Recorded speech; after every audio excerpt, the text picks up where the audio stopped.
A paz do Senhor Jesus, estamos iniciando mais um Instantes Finais, a sua aula de escatologia no seu lar.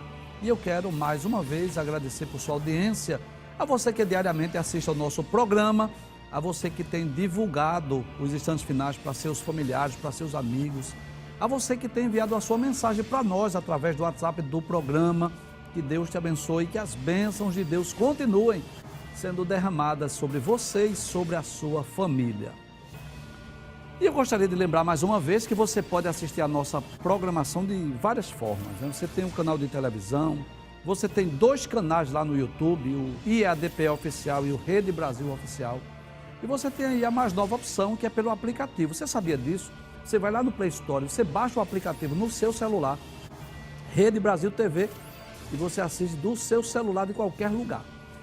E se você quer entrar em contato conosco, enviar sua pergunta, sua mensagem, a sua crítica, a sua opinião, a sua sugestão, anote aí o número do WhatsApp 994661010. Eu quero lembrar que a sua opinião é muito importante para nós. No programa hoje nós vamos estar estudando a conclusão do livro do Apocalipse. E vamos estudar capítulo 22, versículos 16 até o versículo de número 21, dando sequência a esse último tema, que são as admoestações e as promessas finais. Mas antes, como nós fazemos sempre, como é de costume, nós vamos recapitular o que vimos no programa anterior, melhor dizendo. Os textos bíblicos que nós estudamos no programa anterior, nós vamos recapitular. É uma forma de reforçar o aprendizado, de relembrar o que vimos e dar oportunidade às pessoas que por alguma razão não puderam assistir o programa. Então, vamos recapitular hoje dos versículos 12 até o versículo de número 15, que foram os textos que nós estudamos no programa anterior. Jesus disse: eis que cedo venho, nós relembramos mais uma vez, são 3 vezes nesse mesmo capítulo que Jesus disse que voltaria logo. Versículo 7 ele diz: eis que presto venho. Versículo 12 ele diz: eis que cedo venho. E no versículo de número 20 ele diz: certamente cedo venho. E nós já dissemos isso, para que a igreja estivesse pronta, de prontidão, esperando, aguardando o seu retorno.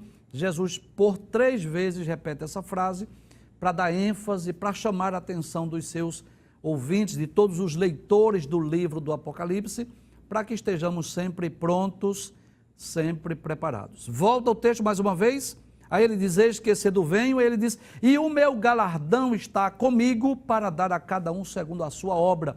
E nós explicamos no programa anterior que Jesus será o juiz nos 3 julgamentos escatológicos. Pode trazer a tela, muito bem. Então Jesus será o juiz no tribunal de Cristo, será o juiz no julgamento das nações e será juiz no juízo final. Por sinal, todos nós, todos os moradores da terra, todos os seres humanos serão julgados em ao menos um desses tribunais. Os salvos serão julgados no tribunal de Cristo, na ocasião que Jesus vier arrebatar a sua igreja. Será implantado o tribunal de Cristo, onde ele vai galardoar os salvos pelo trabalho, pelo serviço que fizemos aqui na terra em prol do reino de Deus. Na ocasião da sua vinda em glória, no final da grande tribulação, Jesus vai julgar as nações vivas, aquelas nações que estiverem na terra, na ocasião da sua vinda, serão julgadas ali. Tanto as nações bodes quanto as nações ovelhas. E finalmente, no juízo final, depois do milênio, Jesus irá julgar naquele julgamento chamado do grande trono branco. De forma que todos os seres humanos serão julgados em ao menos um desses julgamentos, e nos 3 julgamentos escatológicos, Jesus será o juiz. E eu fico pensando, às vezes meditando, na palavra de Deus, eu fico pensando que há 2 milênios atrás, Jesus foi réu em 4 tribunais. Na realidade, em 3 tribunais, mas em 4 ocasiões diferentes, Jesus foi réu diante do Sinédrio, foi réu diante de Pilatos, foi réu diante de Herodes e depois foi réu novamente diante de Pilatos. Jesus foi julgado 4 vezes. É claro que algumas dessas pessoas podem ter se convertido, podem haverem sido salvas, mas caso contrário, ou aqueles que não foram salvos, um dia vai inverter a ordem. Aquele que foi réu será juiz, e aquele que era juiz será réu. Jesus vai julgar aqueles que no passado lhe julgaram e lhe condenaram. Mas vamos voltar ao texto do Apocalipse. Então Jesus diz: eis que cedo venho, e o meu galardão está comigo para dar a cada um segundo a sua obra. No versículo 13, mais uma vez aquela expressão que você já conhece, não é? Jesus diz: eu sou o alfa e o ômega, o princípio e o fim, o primeiro e o derradeiro, que fala da sua eternidade, aquele que estava na eternidade passada e estará para sempre na eternidade futura. Estudamos também o versículo 14, bem-aventurados, felizes são aqueles que lavam as suas vestiduras no sangue do Cordeiro. O que é lavar as vestiduras no sangue do Cordeiro? Crer em Cristo, recebê-lo como Salvador, para que as suas vestes espirituais sejam limpas, sejam clareadas através do sangue de Jesus. É uma linguagem metafórica para dizer que todo aquele que crer em Cristo, as suas vestes serão alvas, serão brancas, porque serão lavadas no sangue do Cordeiro. Além disso, o texto diz que aqueles que lavarem as suas vestes no sangue do Cordeiro terão direito à árvore da vida, isso fala da eternidade, e entrarão na cidade santa pelas portas, ou seja, pelas vias legais.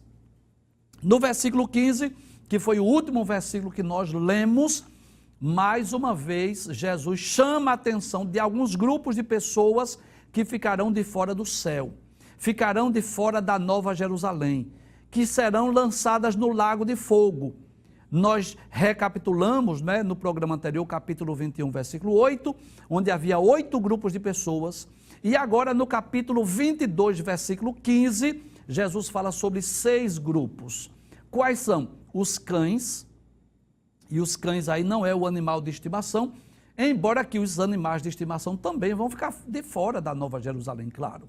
Mas os cães aí são os hereges, aqueles que ensinam falsas doutrinas, aqueles que torcem a palavra de Deus e pregam heresias. Quem mais? Aqueles que estão envolvidos com o pecado da feitiçaria, que estão envolvidos com ocultismo, religiões que são condenadas pela palavra de Deus. Quem mais? Aqueles que vivem no pecado da prostituição, na prática ilícita do ato sexual. Quem mais? Aqueles que são assassinos, os homicidas. Quem mais vai ficar fora? Os idólatras, aqueles que estão envolvidos com idolatria, com adoração a ídolos e qualquer que ama e comete mentira. 6 grupos de pessoas que ficarão de fora do céu, e nós já dissemos no programa anterior, se você está incluso, pode trazer a tela, por favor. Em um desses 6 grupos, não se desespere, ainda há uma saída. Pode trazer a tela, por favor. Ainda há uma saída. Você recebe Jesus como seu Salvador pessoal. Crer em Cristo, se converte dos seus maus caminhos, se arrepende dos pecados, e aí você vai ficar tranquilo que diante de Deus, Jesus vai lhe representar como seu advogado e você poderá sim ser salvo. Agora, se você permanecer em um desses grupos de pessoas, se você permanecer na prática do pecado, inevitavelmente você vai ficar fora da Nova Jerusalém, você será lançado no lago de fogo e tenho certeza que Jesus vai trazer à sua memória todas as mensagens que você ouviu, todas as palavras de Deus que você rejeitou e você vai lembrar cada oportunidade que você teve de ser crente, de ser salvo, mas você rejeitou. Então a escolha é sua. Bem, a partir de agora nós vamos estudar os últimos versículos, versículos 16 a 21 do livro do Apocalipse. Vamos passar versículo de número 16, mais uma vez quem fala é Jesus. Lembra disso? Eu falei aqui que no livro do Apocalipse tem ocasiões que quem fala é o ser angelical, tem ocasiões que quem fala é o anjo, é Jesus, e tem ocasiões que quem fala é João. Vou repetir, tem momentos que quem fala é o anjo, tem momentos que quem fala é Jesus, e tem momento que quem fala é o próprio João. E mais uma vez, no versículo 16, são palavras de Jesus. Ele diz: eu, Jesus, enviei o meu anjo. Então observe que Jesus tem anjos à sua disposição. E ele enviou esse anjo para quê? Para vos testificar. Testificar significa dar testemunho, autenticar, falar da veracidade. O que é testificar? É alguém que dá testemunho, alguém que confirma, alguém que está ali para afirmar aquilo que foi dito, para comprovar, para dar autenticidade às palavras. Então veja que nem todas as visões, nem todas as revelações do Apocalipse, Jesus aparece. Percebeu isso? Não são em todas as ocasiões. Em algumas ocasiões quem aparece é Jesus. Como por exemplo, no capítulo 1, a visão do Cristo ressurreto. No capítulo 5, Jesus aparece mais uma vez. No capítulo 4, Jesus aparece como cordeiro. No capítulo 5, Jesus aparece como aquele que é o único que pode abrir o livro e desatar os selos. No capítulo 6 é Jesus que aparece abrindo os selos do livro. Mas em muitos capítulos não é Jesus que aparece. Observe, por exemplo, no capítulo 8 e capítulo 9, que é o toque das trombetas, são os anjos que aparecem ali. Capítulos 15 e capítulo 16 são os anjos que derramam as taças, os cálices da ira de Deus. Então Jesus não aparece em todas as visões, em todas as revelações do Apocalipse, mas quando Jesus não aparece, quem aparece? O anjo, o ser angelical. Inclusive, lá na introdução do Apocalipse, no capítulo 1, o texto diz assim: revelação de Jesus Cristo, a qual Deus lhe deu para mostrar aos seus servos as coisas que brevemente devem acontecer. E pelo seu anjo as enviou e as notificou a João, seu servo. Então nós já dissemos isso, que os seres angelicais, eles aparecem no livro do Apocalipse aproximadamente 71 vezes. Principalmente trazendo as visões, as revelações, aparecendo, falando, revelando acerca do futuro. Volta ao texto mais uma vez, versículo 16. Aí Jesus diz: eu, Jesus, enviei o meu anjo para vos testificar estas coisas nas igrejas. Claro, no sentido original do termo, são as 7 igrejas da Ásia, mas claro que fala da igreja de todas as eras. Aí ele diz: eu sou a raiz e a geração de Davi. Que coisa interessante. Por que Jesus disse que a raiz e a geração de Davi? Ele agora está falando da sua humanidade. Que coisa interessante.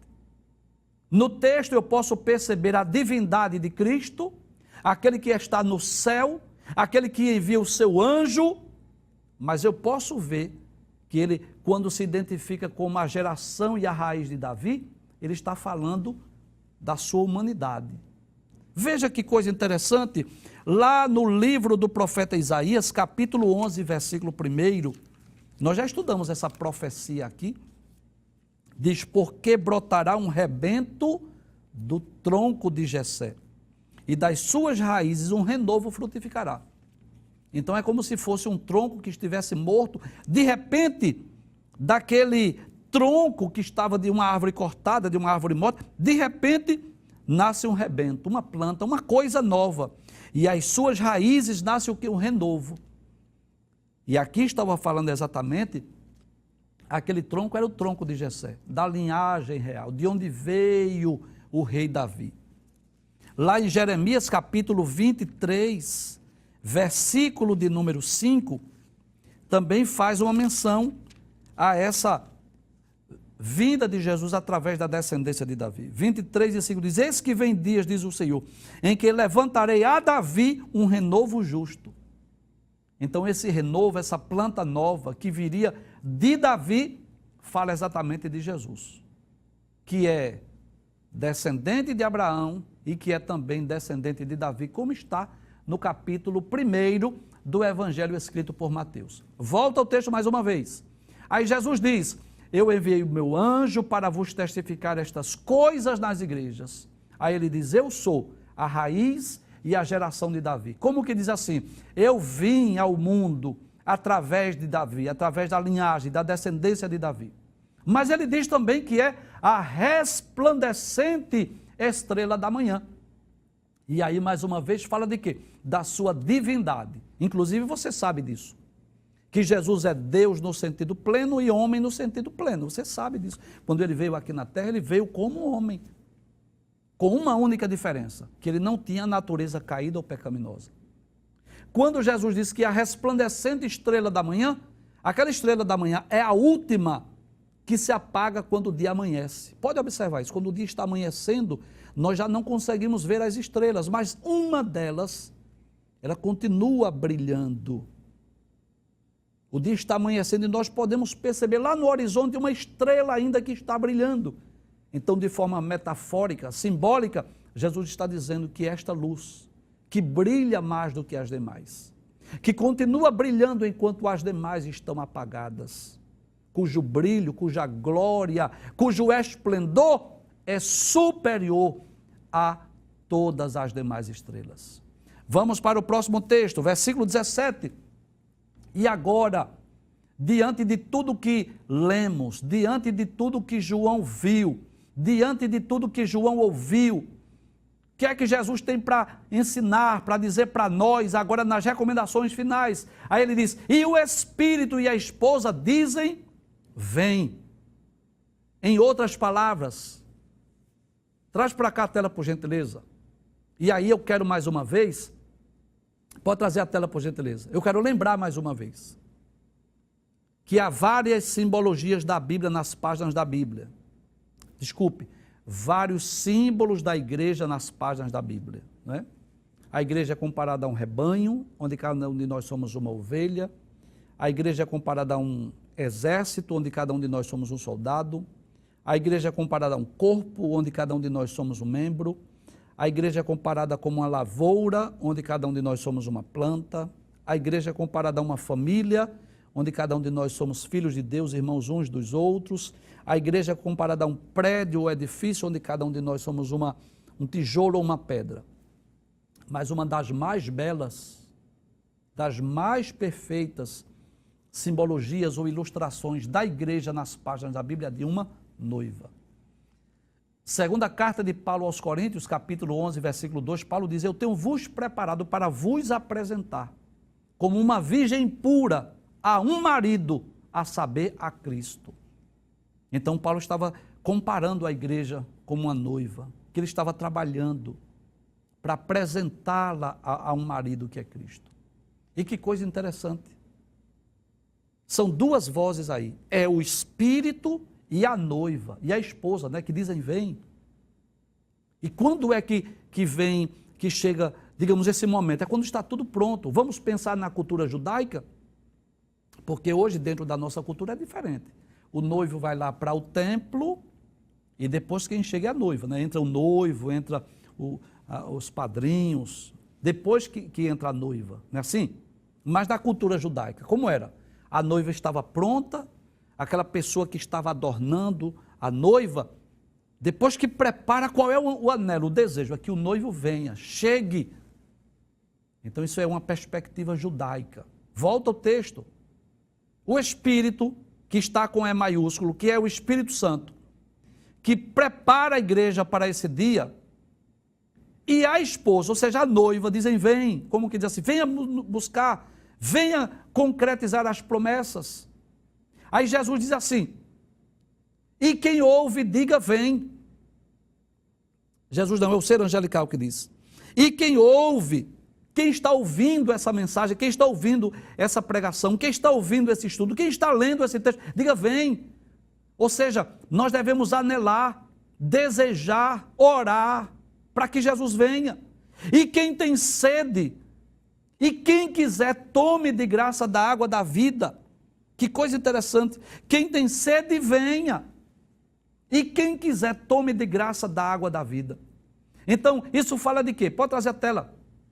Do anelo, do desejo pela união com Cristo. Isso é uma palavra de advertência para nós cristãos, que não devemos estar apegados a nada desse mundo. Nós não podemos esquecer que a nossa cidadania é celestial, que nós não temos aqui cidade permanente, nós buscamos a futura. Que a esperança da igreja não está na política, não está na economia, não estão nos recursos tecnológicos, não está em nada desse mundo. É claro que eu preciso deixar bem claro que, como nós temos dupla cidadania, enquanto estivermos na terra, nós devemos exercer a nossa cidadania, trabalhar, cuidar da família, se puder até pensar no futuro, se puder até pensar numa aposentadoria, possuir algum bem, algum imóvel, não é pecado não. Agora, não esquecer que tudo isso aqui fica. Que em breve nós iremos para o céu, vai ficar o dinheiro no banco, vai ficar seus bens, vai ficar seus imóveis. Tem tanta gente que mata e morre pelos bens terrenos e esquece da sua cidadania celestial. Então, essa palavra é uma palavra para nós de advertência. A esposa que representa, vem, devemos anelar, devemos desejar, devemos almejar esse encontro com Cristo. Por quê? Porque será o fim dessa vida terrena, o fim do sofrimento, o fim das provações, o fim das tentações. Alguns cristãos, alguns servos de Deus, principalmente pentecostais, tem uma frase assim, é só vitória, né, irmãos? Não, não é só vitória. Enquanto estivermos aqui, são provas e bênçãos, bênçãos e provas. Agora, quando nós atravessarmos a ponte, quer seja através da morte ou do arrebatamento, aí sim, no céu, será só vitória. Então nós devemos anelar, desejar, almejar, orar, dizendo, Maranata, vem Jesus, vem buscar a sua noiva, vem buscar a sua igreja. Devemos desejar, subir, ser arrebatados para morar no céu. Volta ao texto mais uma vez, versículo de número 17 ainda. O Espírito Santo, a esposa diz, vem. E quem ouve? Quem estiver ouvindo, diga, vem, vem Senhor, vem buscar a igreja. E quem tem sede, se você tem sede de justiça, se você tem sede de salvação, se você tem sede, desejo de chegar no céu, desejo de conhecer a Cristo, também diga, vem. E quem quiser, tome de graça da água da vida. A água mais importante, mais preciosa, traz a tela por favor, mais preciosa, mais importante que o ser humano pode beber é a água da vida. Traz a tela, porque as águas aqui que nós tomamos, é uma bênção, sacia a nossa sede, mas depois nós estamos com sede de novo, temos que beber novamente. Mas Jesus oferece uma água especial, Jesus oferece a água da vida, aquela que nos faz jorrar uma fonte dentro de nós e nos leva à vida eterna. Jesus oferece gratuitamente para quem quiser beber, tomar da fonte da água da vida. Volta ao texto mais uma vez, versículo 18. E agora mais uma vez, versículo 18 agora, mais uma palavra de advertência. Por quê? Porque as últimas palavras são palavras de advertência, para nós termos cuidado, não só promessas, mas também advertência. E o anjo diz assim, eu testifico a todo aquele que ouvir as palavras da profecia deste livro, que se alguém lhe acrescentar alguma coisa, Deus fará vir sobre ele as pragas que estão escritas neste livro. Pode passar o versículo 19, que eu quero explicar os dois de uma só vez. E se alguém tirar quaisquer palavras do livro desta profecia, Deus tirará a sua parte da árvore da vida e da cidade santa que estão escritas neste livro. Então, nós encontramos aí nesses dois versículos, 18 e versículo 19, nós vamos encontrar aqui duas proibições. No versículo 18, a proibição para acrescentar. Ninguém está autorizado a acrescentar nada. No versículo 19, a proibição é para que ninguém tire nada. E por que essa advertência? Simples. Deus sabia muito bem que para aquele livro escrito por João ser escrito até esse que chega em minhas mãos, é claro que haveria o trabalho de muitos copistas, havia o trabalho de tradutores, o trabalho da imprensa, em outras palavras, passaria por várias mãos até chegar aqui. E Deus traz uma palavra de advertência, proibindo tanto o acréscimo quanto tirar alguma palavra, tirar alguma coisa desse livro.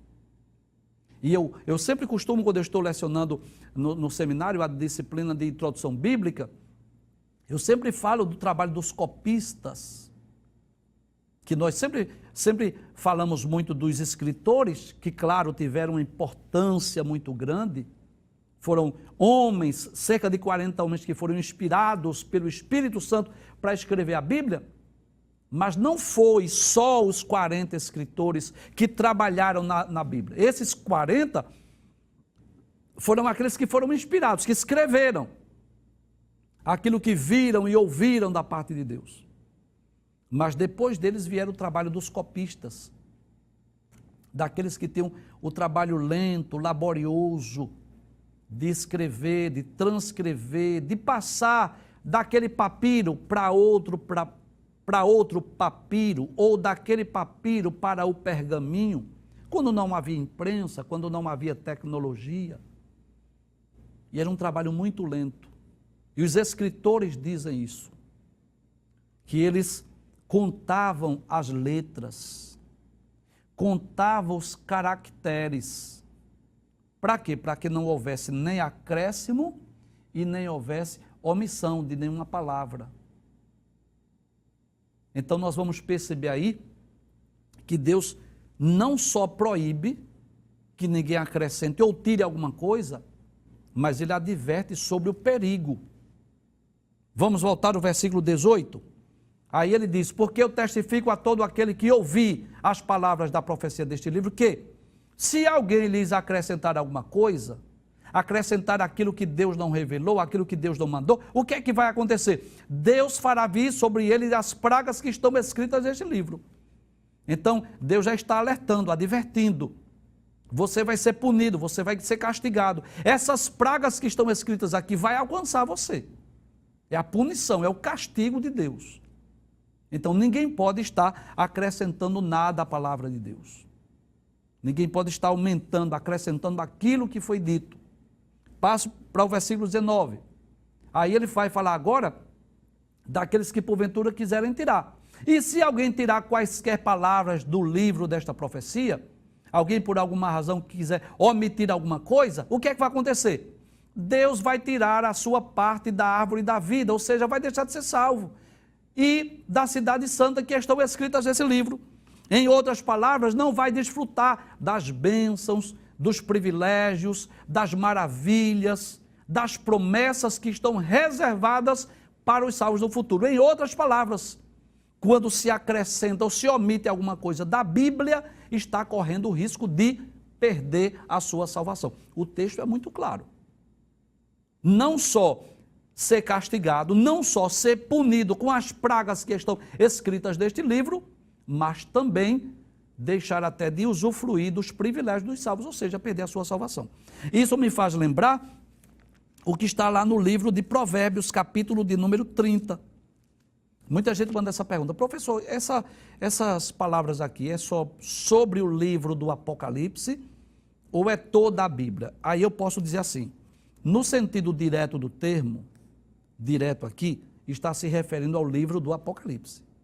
Mas eu posso dizer que também abrange toda a Bíblia, porque isso está lá no livro de Provérbios, capítulo 30, versículos 5 e 6. Diz assim: toda a palavra de Deus é pura, escudo é para os que confiam nele. Nada acrescente às suas palavras. Então ninguém deve acrescentar. Para que não te repreenda e sejas achado mentiroso. Então eu digo que isso aplica-se também a todas as Escrituras. E nós queremos lembrar aqui mais uma vez, né? Foi graças a esse trabalho minucioso, laborioso dos escribas, dos copistas, que transcreveram, que escreveram a palavra de Deus, que passaram para outros pergaminhos, passaram para outros papiros, que essa palavra de Deus pôde ser preservada na sua integridade. Chegaram em nossas mãos, eu diria que quase que 100% dos textos originais. Se houve alguma falha, algum erro de um copista, não foi má intenção dele, não foi que ele fez porque quis. Pode ter havido aqui ou ali uma falha, um erro de um copista ou de um tradutor, mas que os copistas e os tradutores procuraram preservar, manter esta palavra para que ela pudesse alcançar gerações, outros povos, outras nações, outras línguas, de acordo como foi pregada, ensinada e falada nos tempos bíblicos. Versículo de número 20, que é o penúltimo versículo do livro do Apocalipse. Diz assim: aquele que testifica estas coisas diz, certamente cedo vem. Mais uma vez, eu já falei isso 2 vezes, vou repetir pela última vez. Quando Jesus diz certamente cedo venho, é para que todos os leitores, todos os ouvintes, para que todos os crentes, todos os salvos de todas as eras esteja sempre pronto, esteja sempre preparado. Para não corrermos o risco de vivermos uma vida negligente, desleixada e depois dizer assim, Jesus já veio, eu nem sabia, eu pensei que ele ia demorar mais. Então, nas últimas palavras do livro, 3 vezes Jesus faz questão de repetir essa frase. Versículo 7, eis que presto venho. Versículo 12, eis que cedo venho. Versículo 20, certamente cedo venho, para deixar no coração de todo crente, de todo salvo, essa certeza, essa convicção que Jesus pode voltar a qualquer momento. Aí diz amém, amém significa assim seja, ora vem Senhor Jesus. Já disse, já falei sobre isso. Deve ser o anelo do crente, o anelo do salvo, o desejo de todo aquele que foi alcançado pelas redes do Evangelho, é que Jesus venha buscar a sua igreja, que Jesus venha nos buscar para nos levar para junto de si. Então, qual é o desejo de uma noiva que ama o seu noivo? Ela deseja que chegue logo o dia do casamento. Ela deseja que o seu noivo venha logo buscá-la para concretizar, oficializar o casamento. Assim deve ser o crente salvo. Traz a tela, por gentileza. Aí você diz assim, professor, o que é que eu faço?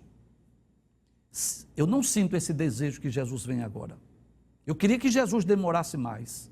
O que é que eu faço? Você deve orar.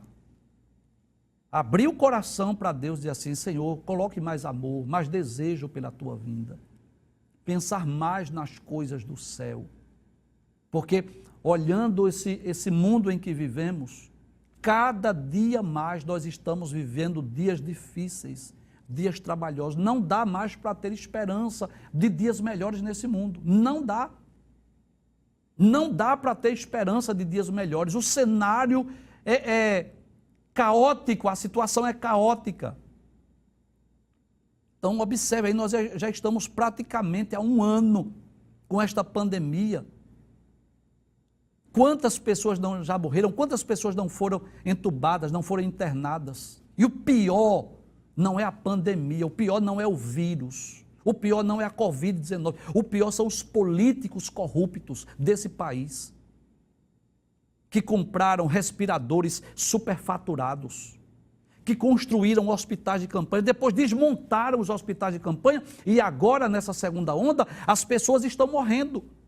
E os políticos vão para os meios de comunicação dizer que os leitos das UTIs estão lotados, que não tem vagas, como se aqui no Brasil sempre tivesse leitos de UTIs desocupados. Quando foi? Nunca teve. A saúde está um caos, está em crise há muitos anos, há muitas décadas. Então o pior não é o Covid-19, o pior são os políticos corruptos desse país, que estão enriquecendo ilicitamente, porque as verbas que vêm do governo, eles não estão investindo para a saúde. Essa corrida para comprar vacina, para vacinar o povo. Eu não vou dizer todos, mas a grande maioria desses políticos estão interessados em retorno financeiro. Estão interessados nas verbas governamentais. No quanto eles vão lucrar comprando vacinas, importando vacinas de outros países para vacinar as pessoas. Esse é o cenário que nós vivemos, de corrupção, de imoralidade, de pecado, de tentação, de tantas coisas ruins. E nós devemos sim desejar, almejar, orar e dizer, ora vem Senhor Jesus, Maranata, vem buscar a igreja. Vem nos buscar para nos levar para junto de ti. Finalmente, o último versículo, pode trazer a tela, por favor. Versículo 21. A graça de nosso Senhor Jesus Cristo seja com todos vós. Amém.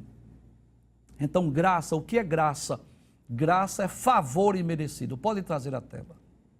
Nós encontramos dois tipos de graça nas páginas da Bíblia. Pode trazer a tela, por favor. Primeiro, existe a graça salvífica, a graça salvadora, que é um favor imerecido de Deus, que nós fomos salvos através dela. Efésios capítulo 2, versículo 8, Paulo diz: porque pela graça sois salvos por meio da fé. Isso não vem de vós, é dom de Deus. Então a graça, o favor imerecido.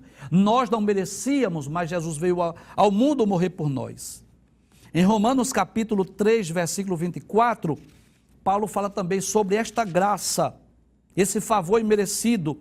Ele diz assim: sendo, pois, justificados gratuitamente pela sua graça.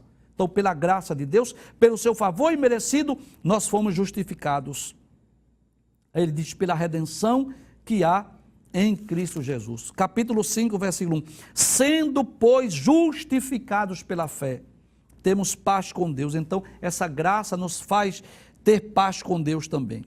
Mas existe a graça comum, que são os demais favores que nós recebemos, além da salvação. Eu posso dizer a presença do Espírito em nós. Eu posso dizer a chamada para trabalhar na sua obra. Eu posso dizer a graça que Deus nos dá para suportar as aflições da vida. Tudo isso aí é graça. Romanos capítulo 12, versículo 6, Paulo falando de dom, de talento, de serviço, de chamado, ele diz: de modo que tendo diferentes dons, segundo a graça que nos é dada. Então isso é graça comum. Já que eu fui salvo, eu recebi também dons, vocação, talento para trabalhar na obra de Deus. 1 aos Coríntios, capítulo 3, versículo 10, Paulo diz: segundo a graça de Deus que me foi dada, pus eu como sábio arquiteto o fundamento. E essa graça aqui não é a salvífica, é a graça comum. Paulo recebeu essa graça para pregar, para ensinar a Bíblia Sagrada. E finalmente, segundo aos Coríntios, capítulo 12, versículo de número 9, a graça de Deus que nos faz suportar as aflições, como ocorreu com Paulo quando ele orava, quando ele pedia para que Jesus tirasse o espinho na carne. Aí Jesus lhe disse, capítulo 12 da segunda aos Coríntios, versículo de número 9, Jesus disse: a minha graça te basta, porque o meu poder se aperfeiçoa na fraqueza. Então, quando o texto diz, volta o texto mais uma vez, versículo 21, que a graça de nosso Senhor Jesus Cristo seja com todos vós, tanto inclui aí essa graça salvadora, que essa graça salvadora, esse favor imerecido esteja com todos vós, com cada um de nós. Amém. E assim nós concluímos o estudo do livro do Apocalipse. Foram 110 programas, pela graça de Deus, onde nós tivemos a oportunidade de estudar desde o capítulo 1, versículo 1, até o capítulo 22, versículo 21. Claro que houve capítulos que nós nos detemos mais, houve capítulos que nós explicamos de forma mais rápida, houve texto que nós demoramos mais explicando ponto a ponto, houve texto que nós explicamos de forma mais abreviada, mas procuramos, com a graça de Deus, ou com a ajuda do Espírito Santo, explicar esse livro, e o meu desejo é que você tenha sido edificado, o meu desejo é que você tenha crescido espiritualmente na graça, no conhecimento. Se você não é cristão, o nosso desejo é que você possa receber Jesus como seu Salvador pessoal. E se você, por alguma razão, parou na caminhada, o nosso desejo é que você possa voltar à casa paterna.